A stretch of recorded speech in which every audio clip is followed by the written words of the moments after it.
Donc là, on aborde une partie qui est la deuxième partie en général, qui est vos rapports à l'institution. C'est plus ce qui m'intéresse. Comment vous vous comportez avec l'institution. Donc en 1958, vous avez fait du chemin là déjà. Vous êtes déjà un physicien qui est allé à Oxford, aux États-Unis, en Russie, vous travaillez au CEA, et le général de Gaulle prend le pouvoir. Comment ont été vos rapports avec lui? Parce qu'il s'intéressait beaucoup au CEA, le général de Gaulle. Vous aviez de bons rapports avec le général? Mais vous n'avez pas ma biographie. Si, Je crois si, qu'il y a si, une si. photo. Il y a une photo. On est ensemble. Le général de Gaulle, d'abord, pour moi, le général de Gaulle, ça a été la fin de Vichy et la libération de la France. Et c'était. Enfin, on avait pour la première fois depuis très longtemps un gouvernement qui n'était pas ignoble a priori. C'est beaucoup. Et de Gaulle, il ne me déplaisait pas du tout. Est-ce qu'il comprenait les enjeux de la physique? Est-ce que vous aviez l'impression que c'était un homme qui comprenait les enjeux de la physique moderne? Attendez, comme dit l'autre, on parle ou ça marche le truc? Vous n'êtes absolument pas obligé de répondre à la question.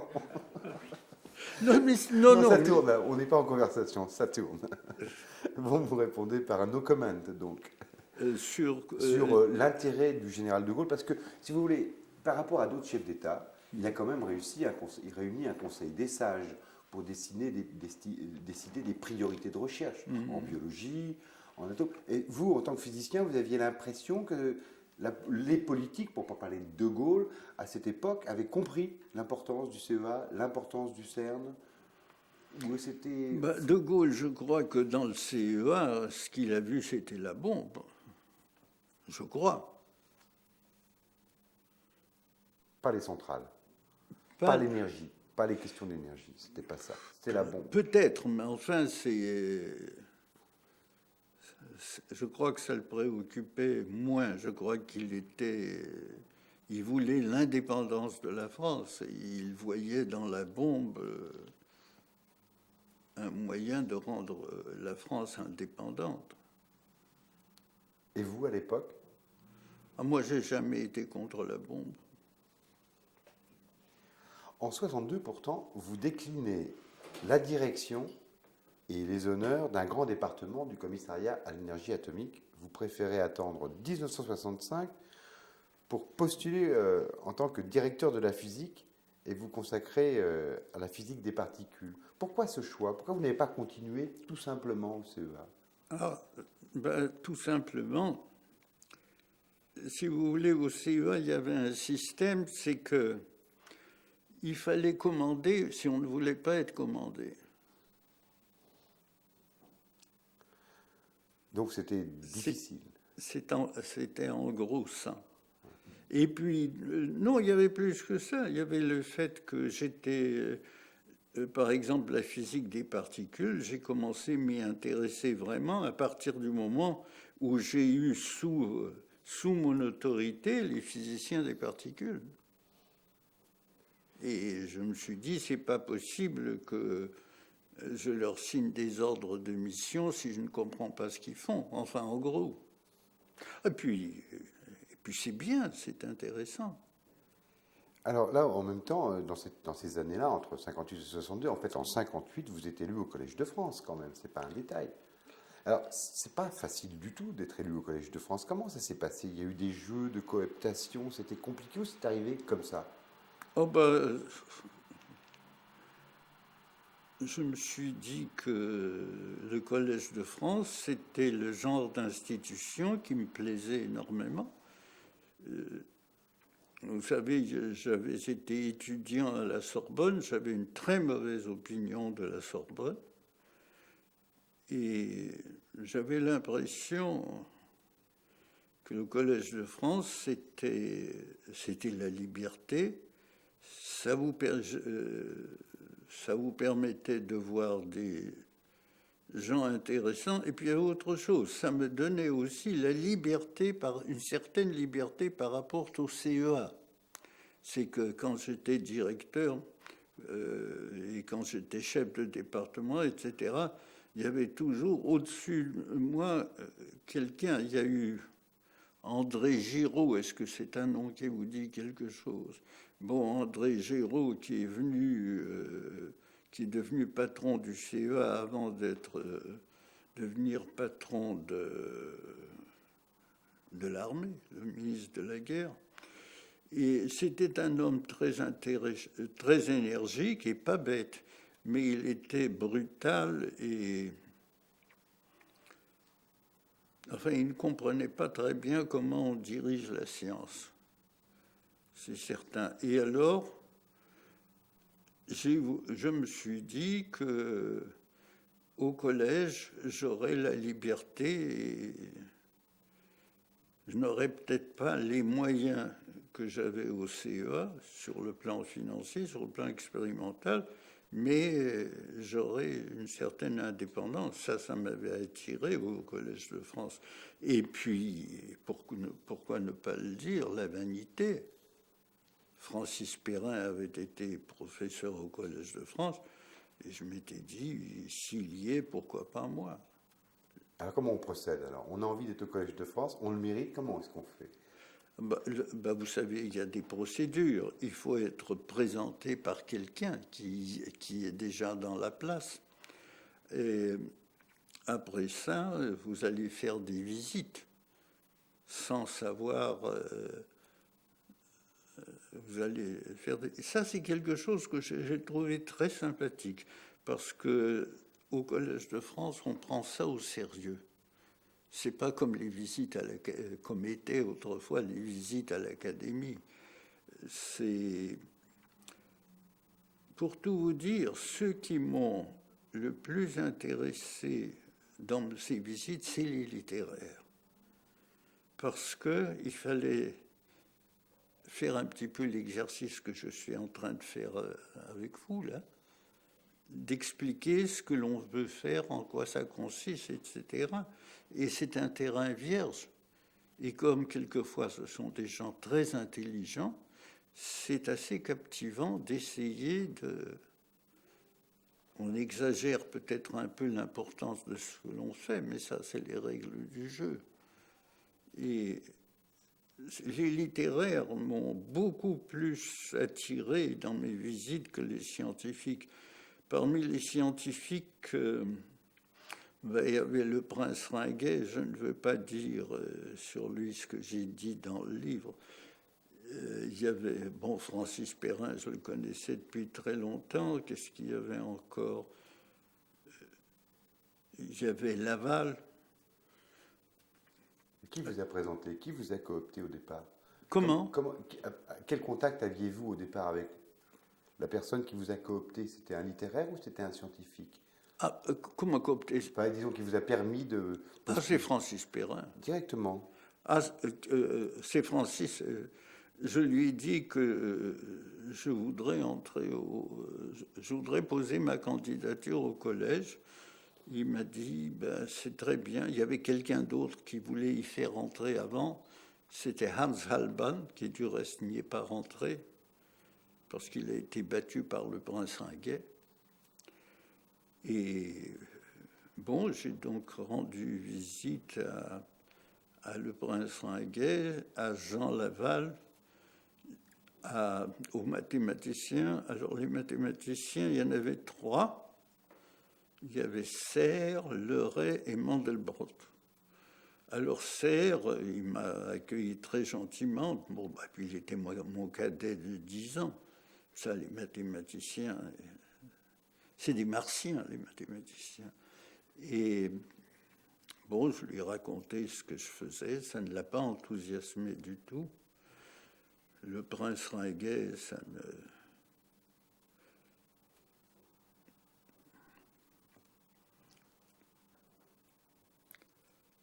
Mais les littéraires, c'était un exercice assez fascinant, parce que je me souviens de Braudel qui m'a écouté très attentivement et qui a posé 1 ou 2 questions qui m'ont montré que je ne parlais pas dans le vide. Et puis il y avait aussi, il y avait Wolf, l'embryologiste. Mais vous me demandiez les littéraires. Les littéraires. Non, je vous demandais simplement ceux qui Oui. vous revenaient en mémoire, qui vous avaient soutenu, qui vous avaient compris. Et alors ça s'est passé assez rapidement en fait. Ça s'est passé assez rapidement, oui. Et après vous êtes retrouvé à renouveler vos cours tous les ans. Ça c'est un pari quand même difficile à tenir, non? Ben non, parce qu'on fait quelque chose de nouveau. Mais qu'alliez-vous raconter à vos étudiants de nouveau tous les ans sur la physique? Comment vous avez fait? Vous aviez déjà un champ suffisamment large pour vous sentiez de quoi nourrir vos cours? Ah, ben j'avais des tas de choses à dire. C'est que je m'étais tu pendant très longtemps. Non, ça n'a pas posé de problème. Puis j'avais ma garde prétorienne, c'est-à-dire les gens de mon labo. Ils venaient m'écouter. Et là, il fallait que je fasse attention à ce que je disais. En fait, vous disiez quand même, vous étiez beaucoup tu auparavant. Donc ça, c'est un moyen d'expression. Vous aviez l'impression de pouvoir vous libérer. Oui, sauf que j'avais fait pendant plusieurs années des cours à Saclay avant. Il y a un épisode cocasse que je raconte dans mon livre. Il y a le directeur du centre de Saclay qui était un brave homme, paix à ses cendres. Mais enfin, quand il a appris que j'allais faire des cours à Saclay, il était le chef du centre de Saclay, il avait fait venir, pas la télé qui n'existait pas, mais il a fait venir les actualités. Et alors, j'avais une quinzaine d'auditeurs, ce que j'avais d'habitude au CEA, et le cinéaste, le type des actualités, quand il a vu cette salle de 200 places et la vingtaine de gens assis, il a dit non, je ne peux pas filmer ça, en levant les bras au ciel. Alors De Biès, qui ne se laissait jamais décontenancer, il a immédiatement fait venir tous les chimistes, tous les aides. Il a fait mettre les dactylos en blouse blanche. Finalement, il a fait venir même le service d'ordre. Et c'est comme ça que mon premier cours, dans ce cadre des conférences qu'on faisait au CEA, a été filmé. Enfin, c'est un petit faux historique. Comment? Un petit faux historique. Oui. Voilà. Enfin, c'était pour la bonne cause. Pour la bonne cause. Maintenant, on approche de 68. Vous êtes professeur au Collège de France. La France est en ébullition. Et contrairement à Alfred Kassler ou Jacques Monod, vous restez impavide devant les événements. Vous étiez vacciné contre cette effervescence-là? Vous la connaissez? Vous savez, moi, j'ai trouvé ça ridicule, 68, dès le début. Parce que si j'étais vacciné, c'est par tout ce que je connaissais de l'Union soviétique, des grands défilés, des choses comme ça. Enfin, j'ai pas compris 68, pour vous dire la vérité. J'ai vraiment pas compris ce qu'il voulait. Mais de toute façon, les exagérations grandiloquentes qui accompagnait ça.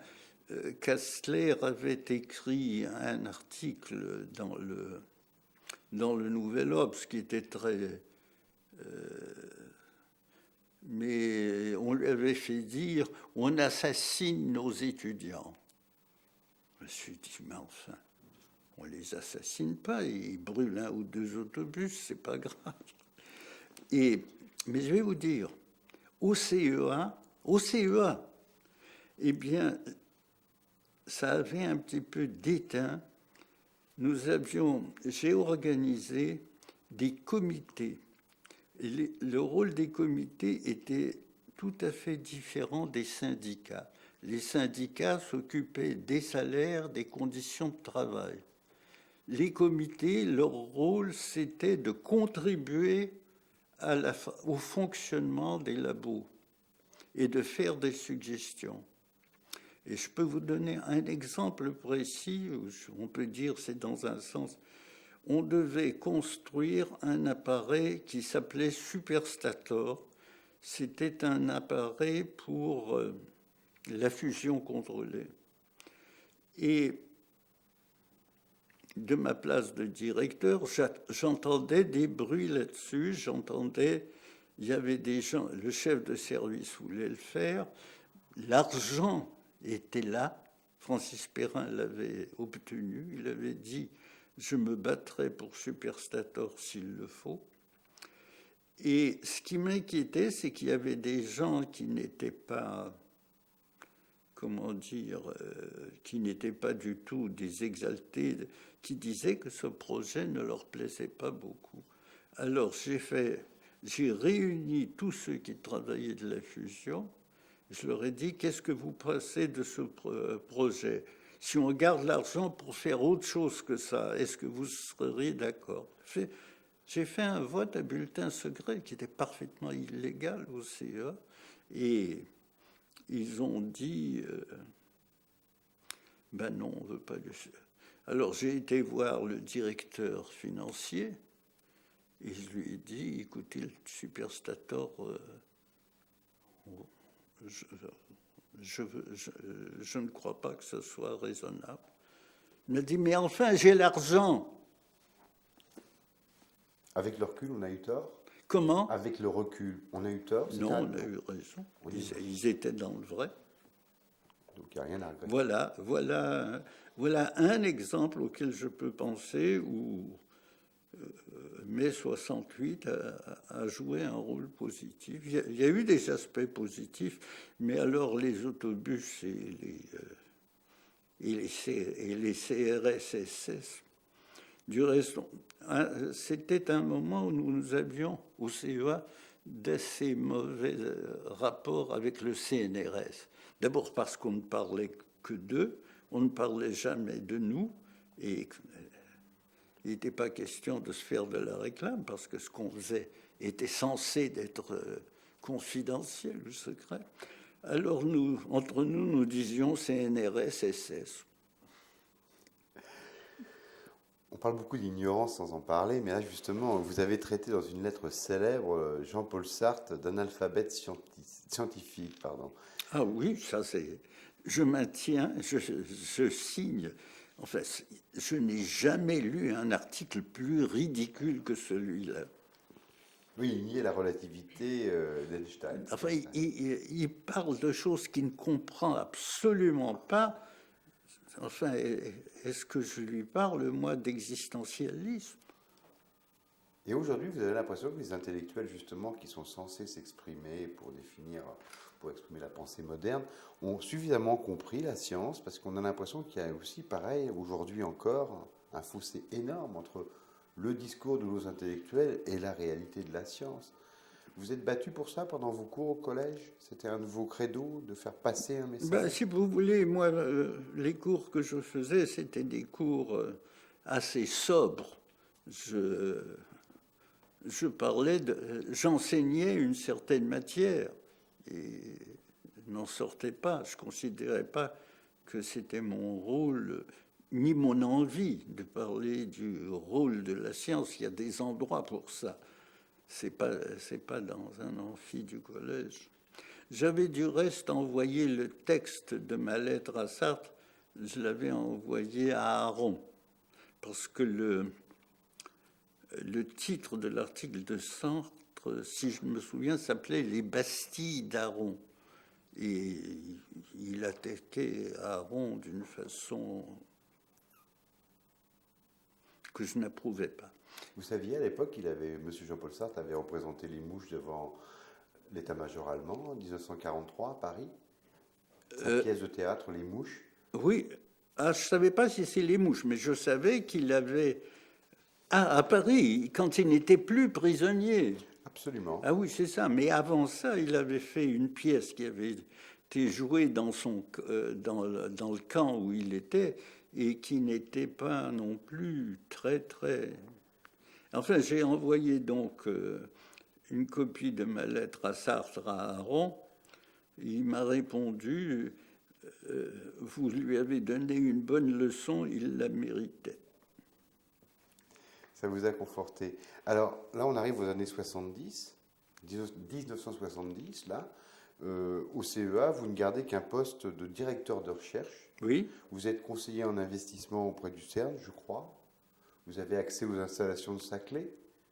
Ah oui, Qu'est-ce que vous faites à Saclay, alors, justement? Vous restez je dirige mon petit labo comme avant. Non, mais quelle recherche, pas plus particulièrement dans ces Il y avait plusieurs problèmes.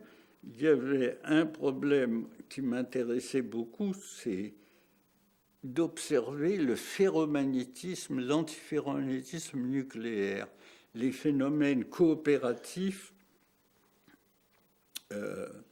dans le magnétisme nucléaire. Et pour ça, il faut des températures de l'ordre du micro-Kelvin.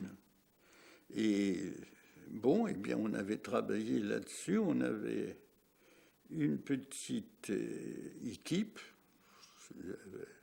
Avec les agents techniques, on était une vingtaine. Et on a fait des choses qui nous amusaient. On s'est amusé. En fait, il y a de ça hein, dans votre approche. Du plaisir aussi. Ah, surtout 90%. Du hasard, du plaisir et de l'intuition. Le hasard, le plaisir et l'intuition. Les trois choses en même temps au service d'une science dure. Oui. En physique, oui. Et puis alors, c'est ce que les Américains appellent little science. C'est-à-dire qu'on peut avoir une idée le matin, on peut en discuter l'après-midi et puis lancer ça le lendemain. De ce point de vue-là, on revient à l'époque de Fresnel. C'est ça qui est merveilleux. Alors là, vous êtes au collège, justement, vous êtes dans un moment où vous vous amusez, parce que vous faites de la recherche comme vous l'entendez, et vous côtoyez quand même des esprits libres aussi, puisque vous travaillé avec Pierre-Gilles Degène, vous côtoyez Pierre-Gilles Degène, Claude Cohen-Tannoudji, des gens qui ont fait autorité. Et avec Pierre-Gilles Degène, d'ailleurs, vous aviez déjà eu une collaboration, je crois, précise sur votre... Oui, je lui avais demandé un point précis.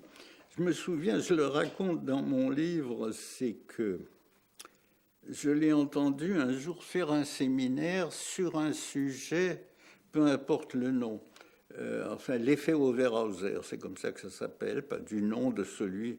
C'était un sujet qui avait été très mal compris, en particulier parce que Overhauser l'avait très mal exposé.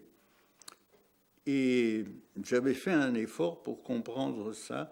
Et alors, au séminaire Aigrin, je vois cet interminable garçon qui était très grand, qui est toujours très grand, mais qui à ce moment-là était très maigre, il paraissait vraiment interminable.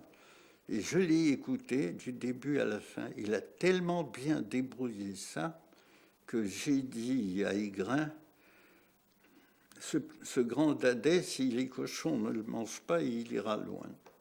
Et c'était Pierre-Gilles Degène. C'était Pierre-Gilles Degène. Je ne sais pas l'âge qu'il pouvait avoir à ce moment-là.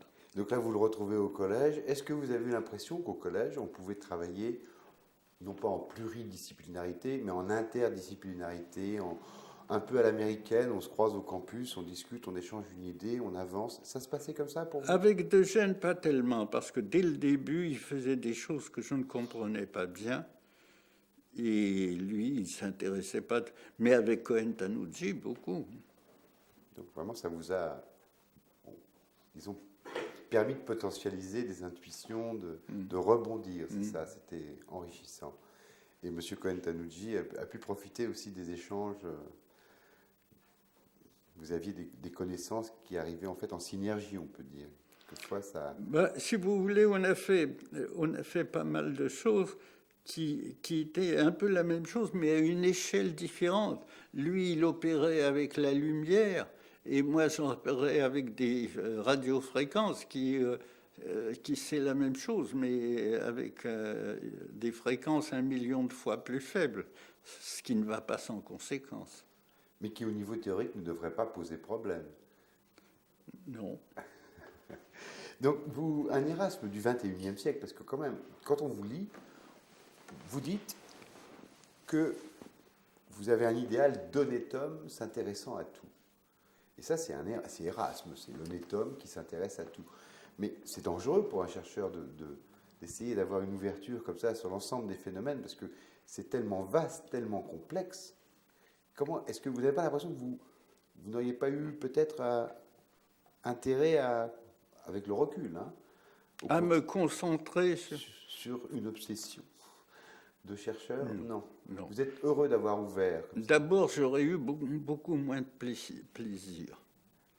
Et ça, c'est pas une mauvaise motivation. Et je ne sais pas si ça aurait été plus fécond. 2 raisons. Et puis, je suis sans doute fait comme ça. On a l'impression que les intellectuels, enfin les scientifiques, surtout les grands intellectuels, ne prennent plus parti pour de grandes causes.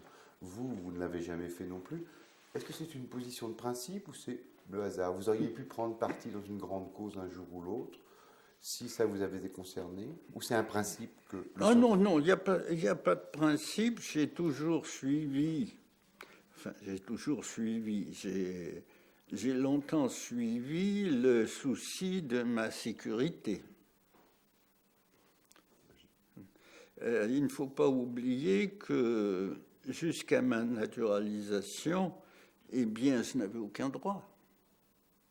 C'est que le ministre de l'Intérieur de l'époque pouvait me renvoyer dans mon cher pays d'origine sans autre forme de procès.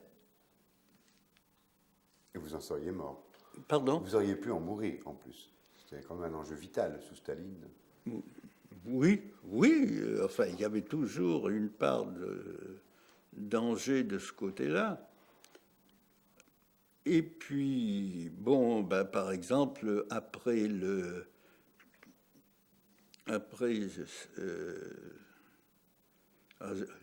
la mémoire qui flanche, cette manifestation des fachos à laquelle avait assisté M. Mitterrand, c'était en février. Le 6 février. Ah, 34. Février 34, oui. Mais j'avais tout de même 19 ans à ce moment-là. Bon, et bien après ça, le 11 février, il y a eu une grande manifestation. 12 février, il y avait une grande manifestation à la Bastille. Eh bien, j'y suis allé, bien que je savais que si les flics me ramassaient, je n'étais pas un Français. Et, enfin, j'ai remarqué que comme il y avait à peu près 1 million de gens, je risquais pas beaucoup qu'ils me piquent moi. Mais enfin, ça donnait un peu de piment. Pendant toutes vos années de laboratoire et de recherche, est-ce qu'il y a un problème expérimental que vous n'avez jamais pu élucider? Une question que vous êtes posée qui est restée en suspens et auquel vous n'avez pas eu le temps de revenir, mais qui vous interpelle encore? Non. Jamais. Non, il y a eu un phénomène qui s'appelait l'effet Overhauser, que j'ai mis pas mal de temps à débrouiller, et c'est là-dessus, précisément, que De Gennes avait fait son exposé, sans rapport avec moi. C'est Aigrin qui lui avait proposé ce sujet, mais sans ça, non. Non, c'est peut-être parce que j'ai toujours eu la sagesse ou la banalité, comme vous voulez, de choisir des problèmes à mon échelle. Justement, à propos d'échelle, les théories les plus modernes en électrodynamique, théorie électrofaible, parlent d'un champ scalaire. C'est une question très pointue que je vous pose là. Vous avez entendu parler du fait que pour que la théorie se tienne, que pour les symétries soient respectées, on avait besoin d'introduire un champ scalaire défini par un seul nombre. Est-ce que ce champ scalaire a rapport avec l'échelle du phénomène observé? C'est-à-dire, est-ce que ça concerne l'échelle atomique, subatomique ou même... Non. Je ne sais pas. Vous ne savez pas. Moi non plus. Quand je ne sais pas, moi je dis je ne sais pas. Vous avez raison. Mais personne ne se pose ce genre de questions aujourd'hui. Est-ce que ce sont des questions qui se posent? Parce qu'on lit beaucoup de choses sur ces aspects, mais on ne voit pas trop les débats, alors qu'il y en avait beaucoup plus dans les années 30. Là, Monsieur, vous parlez à un homme qui a 90 ans, oui. 91 bientôt. Donc vous avez parfaitement le droit de ne plus y songer, c'est ça? Je ne sais pas si j'y aurais pensé lorsque j'étais un jeune octogénaire, mais... Alors justement, venons aux choses qui viennent aux octogénaires. Quand vous entendez des physiciens internationaux reconnus réintroduire l'idée de Dieu dans la science, tout un tas de choses qui, a priori, surprennent de la part de physiciens. Il n'y a pas une semaine, on n'a pas Dieu dans la physique en ce moment. Comment vous réagissez, vous? Ah ben moi, de façon neutre, ça leur apporte une satisfaction, s'ils ont l'impression que ça peut résoudre ou aider à comprendre le monde, je n'y vois aucune objection à condition qu'ils n'imposent pas ça aux autres. Oui, vous êtes ouvert, mais vous les lisez parfois, des gens comme Hubert Reeves, par exemple. Comme qui? Hubert Reeves, vous savez, des gens comme ça, vous ne lisez pas, c'est de la vulgarisation pour vous, pour un physicien qui a travaillé. C'est un très bon vulgarisateur, très très bon vulgarisateur, et j'aime son accent canadien. Moi, j'aime votre humour. Donc, votre itinéraire de chercheur, c'est une véritable saga. Hein, je vous l'ai dit en préambule. Vous, aujourd'hui, on vous Pardon, vous avez dit saga, j'avais cru comprendre pagaille. Non, saga. Saga. Une véritable saga, c'est vraiment vaste, c'est un siècle de rencontres, de découvertes. On vous voit sourire, vous avez l'impression d'une vie pleinement réussie. Qui a une vie? Enfin, elle n'est pas ratée. Et vous avez une belle espérance encore aujourd'hui à transmettre? Une belle espérance, votre plus belle espérance pour les générations de chercheurs futurs? Oui, je crois que oui, certainement. Oui, je pense si on n'est pas envahi par des fanatiques ou des ambitieux, on devrait pouvoir progresser encore. Maintenant, c'est surtout dans le domaine de la biologie et de la médecine que se posent les problèmes les plus urgents, à mon avis. Et puis peut-être aussi les problèmes de climat, avec tout ce que ça comporte, en particulier cette idée d'envoyer cette sonde sur Vénus, ça me paraît une très bonne idée. C'est de s'ouvrir et contrôler encore. Ben, c'est pour essayer de comprendre, voilà deux planètes qui pourraient être des planètes sœurs et qui sont très différentes. Dans l'une, on vit, dans l'autre, on est incinéré. Et quelles leçons on peut tirer de... Ça vaut bien la peine de dépenser 1 ou 2 milliards pour ça.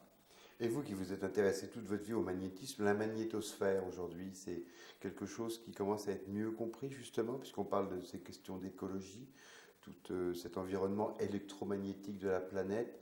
Est-ce qu'on est capable de le comprendre aujourd'hui, de comprendre les modifications qu'on induit, les rapports entre le tellurisme et l'électromagnétisme, tout ça, est-ce que vous avez l'impression qu'on est en mesure avec les connaissances en physique, les connaissances en météorologie, les connaissances en sismologie, est-ce que vous pensez qu'on est à la veille de véritablement mieux le comprendre ou peut-être même de le gérer? Je ne suis pas compétent. Pas compétent. Mais je crois que la réponse à l'avant-dernière question me suffisait pour la conclusion, puisque vous êtes allé voir Vénus. Ben, je vous remercie, hein, l'entretien est terminé. Il est 5 heures. C'est moi qui vous remercie. On est complètement dans les temps.